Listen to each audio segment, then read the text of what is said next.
Namaste and a warm welcome to the Ex-Christian Show, the insider view of Christianity from the outside. I have with me today Maya Ram. Maya is a good friend and fellow intellectual Kshatriya.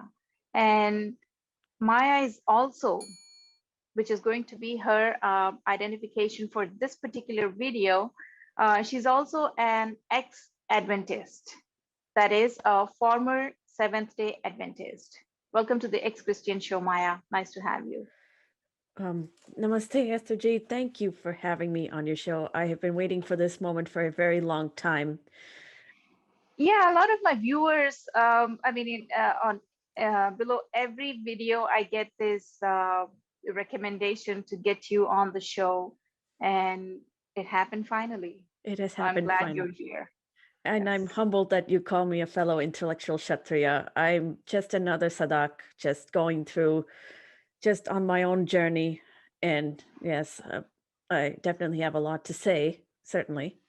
Let me give a definition for intellectual kshatriya. Anybody who gets onto the public platform and anybody who joins because we are calling it kshatriya, I would like to generously use the word the warfare. So anybody who joins the warfare is a kshatriya.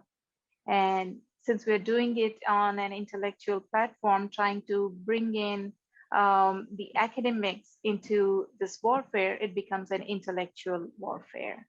So, yes, so that's what is really commendable. And viewers, the reason I used ex Adventist instead of general ex Christian is because Seventh day Adventism is a cult, and getting out of a cult is way more difficult than getting out of Christianity. Um, could you begin with defining cult? What is a cult? Yes, that's a very good question because others have would have different definitions of a cult. I think the mainstream definition of a cult is a group with that circles that convalescence around one leader, one strong person. And it's not always religious. It can be a cult of personality, or it could be an ideology. And well, how it differs from a religion. Proponents of religion believe that their religions do not convalesce around one person necessarily, although I beg to differ. I was looking at some how Christians define a cult, and I found this interesting sermon by one Philip with what's his name, Phil Johnson. He's a pastor at Grace Life Church, which is headed by John MacArthur. Here's what he defines a cult as: a cult is an authoritarian, elitist religious sect which teaches that salvation hinges on membership in their group, and yet they depart from one or more essential points in the ancient ecumenical creeds. As in, I'm assuming mainstream Christian creeds. Creeds, yes. Yes. I do not agree that Seventh Day Adventism is a religion. It's not mainstream Christianity. Correct me if I'm wrong, Maya. That is certainly the perception of many Christian denominations that are considered quote unquote mainstream. Um, Perhaps I should give a history of how this denomination came about, if that's okay. Absolutely, yeah. I would want you to start there. Yes.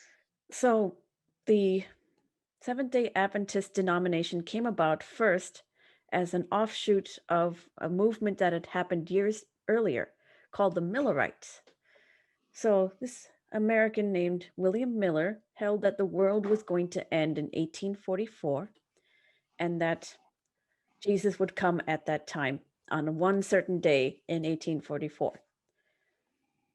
Over the years, he printed leaflets and gathered followers, but it was only in the last year, 1844, that he gathered the most followers.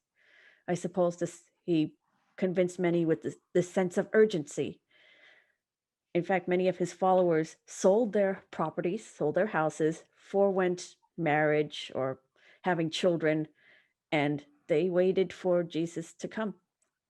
On the day that William Miller had prophesied that Jesus would come, they went into a forest, gathered around a fire, and waited for Jesus to come. So the day passed, then the night passed, and they were still in that forest. They were still sitting there. And this is what's called the Great Disappointment. There were a few followers of the Millerites that took his teachings, but they ignored this obvious discrepancy, but still held that William Miller's teachings were true because they came from the Bible in their minds. One of those followers was Ellen White. Now, it should be noted that around this time, the Seventh-day Adventist denomination was formed. I would put it in around the mid to late 19th century. There were a few religious offshoots of Christianity that were coming about at that time.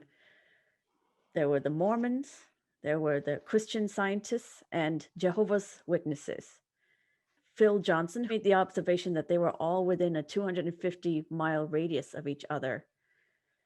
And it is certainly intriguing that they all came from that same geographic area. Many Christians considered Seventh-day Adventists, as well as those other three I've mentioned, a cult because in their eyes, they believe that Seventh-day Adventists would teach false teachings from the Bible, and they also hold that these cults are considered elitist. And other than that, I really don't think there's much difference between them and mainstream Christianity. But for the purposes of this discussion, mainstream Christians believe that Seventh-day Adventist is a cult. So the difference between a religion and a cult is a cult always has a founder. That is true, And yes. yes. So I think that's one of the major differences between a religion and a cult. But if you actually look at it, there's also a founder to Christianity, mainstream Christianity. So either Paul or Jesus, whichever version you're following. So by that definition, should Christianity also be called a cult? That's a very big question, but not for this video. We will avoid that for this video. We'll just focus on Seventh-day Adventism. But what is life like inside Seventh-day Adventism? Well, there are, I would say 90% of what they believe is what they share in common with mainstream Christian denominations, but there are some key differences. Namely, they believe the true day of worship for Christians is Saturday, not Sunday. They believe the Sunday change came about when Emperor Constantine made Christianity the official religion, and that is how we saw the formation of the Roman Catholic Church. And one of the big changes they made, which the Seventh-day Adventists believe were heretical, was changing the Christian day of worship to Sunday. They believe that the early founders of Christianity were keeping with Jewish tradition, and therefore we should not diverge from that by worshiping on a Sunday. That's their belief. So it took them about 1800 years to figure that out. Yeah, that's a good question. I don't know why they suddenly decided that the Roman Catholic Church was heretical and what they did was wrong, but that's how it goes. And So it also took Protestants to figure that Roman Catholic Church was Antichrist denomination or organization. Took 1500 years. yeah, I know it did take a while. Yes. Yeah. So just 300 years after Protestantism came about, that's not a long time. So they can still be considered religion. Is that why they're asking to be considered in mainstream denominations? The reason why they are want to be considered a mainstream denomination is they they truly believe that they have the true interpretation of scripture compared to the other mainstream denominations.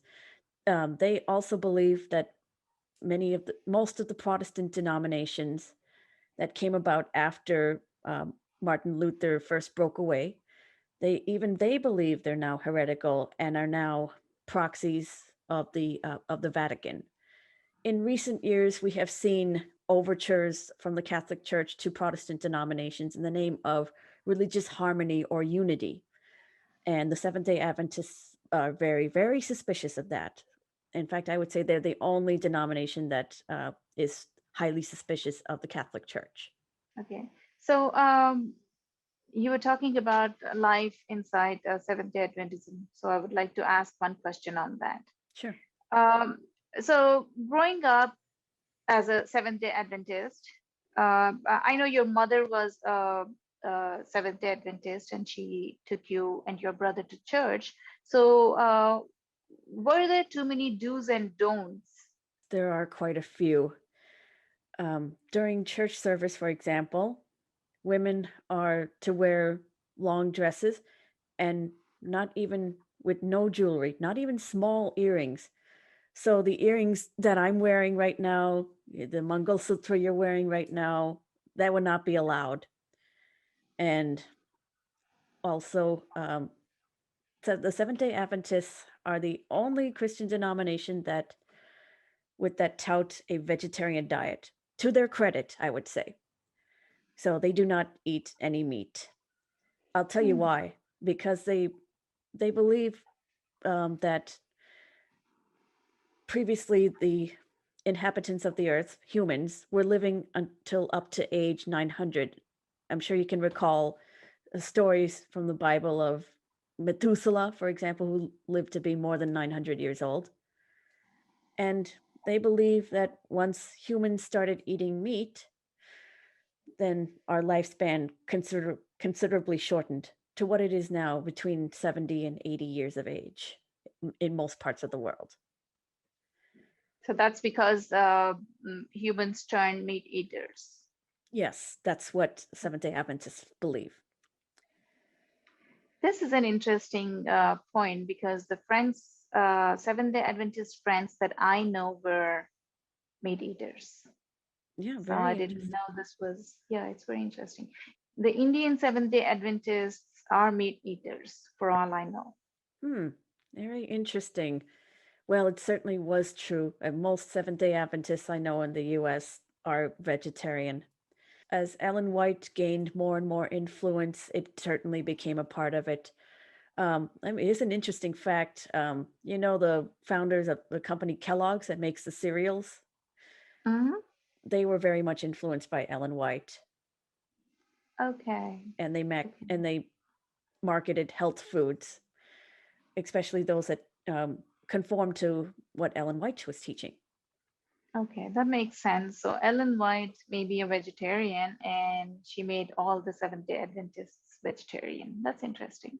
Yeah, just like Constantine was a sun worshipper and he moved the worship day to Sunday from Saturday, Yes. which was the original worship day. So that makes a lot of sense. Yes.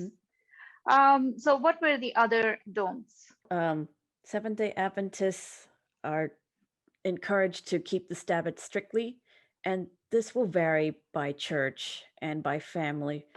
But I know when my brother and I were first baptized, along with my mother, into the Seventh-day Adventist church, she prohibited us from doing anything ungodly on the Sabbath Saturday. All we could do was read the Bible and go to church, and also watch any videos made by Seventh-day Adventist media companies.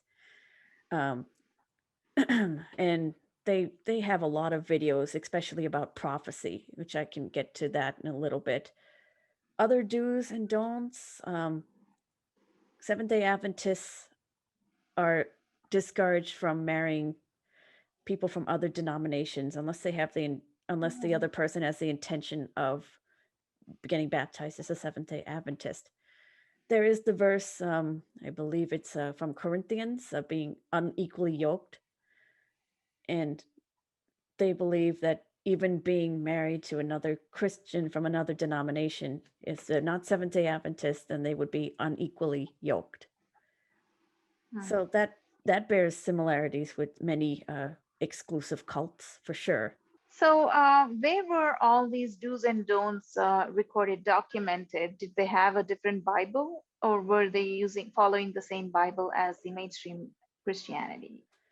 They follow the same Bible as Christianity. They hold the Bible as important. They too believe in Martin Luther's edict of sola scriptura, just the Bible. Mhm. But they do hold the great controversy by Ellen White as important, just as important as the Bible.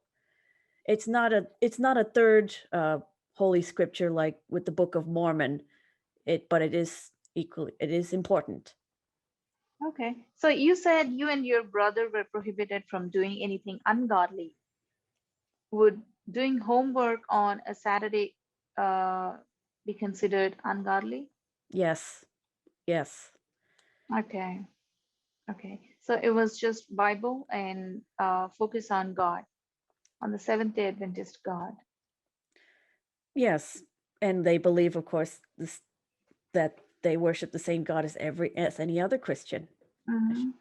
Yes, yes, absolutely. Absolutely. So, so you said they were not following any other Bible, right? So, Right. how were these do's and don'ts incorporated into a kid's lifestyle within families? Was it being tutored by the church pastors? Very often it comes from the pastors. Other families also send their children to Seventh-day Adventist private schools where the children learn from a young age those do's and don'ts. What do you think is the motivation uh, behind Seventh-day Adventism?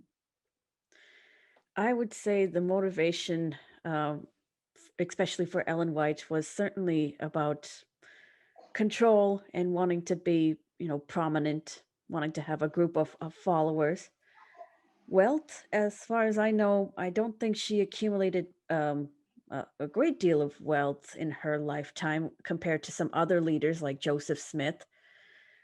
She does have an estate, I think, somewhere in New York, and it's from what I've seen, what I've heard from others, it's just a humble home. But it was more so about control and having influence over a large group of people. As I mentioned earlier, she influenced the founders of Kellogg, and she, with many of their foods, were created based on her strange health beliefs. Like, for example, she believed that many ailments could be solved with bland foods, and even some undesirable behaviors like masturbation could be solved with bland foods. And and that's something to think about the next time you have a bowl of cornflakes. Yeah. That's interesting. Um, so what do you think of the homeschool movement? Can we tie that in to the cult like behavior? Yeah. I was not homeschooled. I was thankfully allowed to go to regular school. Otherwise, I probably would not be in the position that I am today. But I would say that the motivation to homeschool is driven by this same thing, needing to have influence. In this case, it's a smaller group. It's parents over their children, however many they have, and needing to influence what their children believe and what they see so that they do not stray from the path that they have set out for them. So I would say Mhm. yes. I do know many Seventh-day Adventists homeschool, and there are a variety of reasons, but I don't think many will admit but they want that sort of control that cult leaders want over a large group of followers. Right, right. So yeah, homeschool movement is a mini cult. Mini cult. Mini Yes, cult. and they're not as greedy as the cult, the actual cult founders.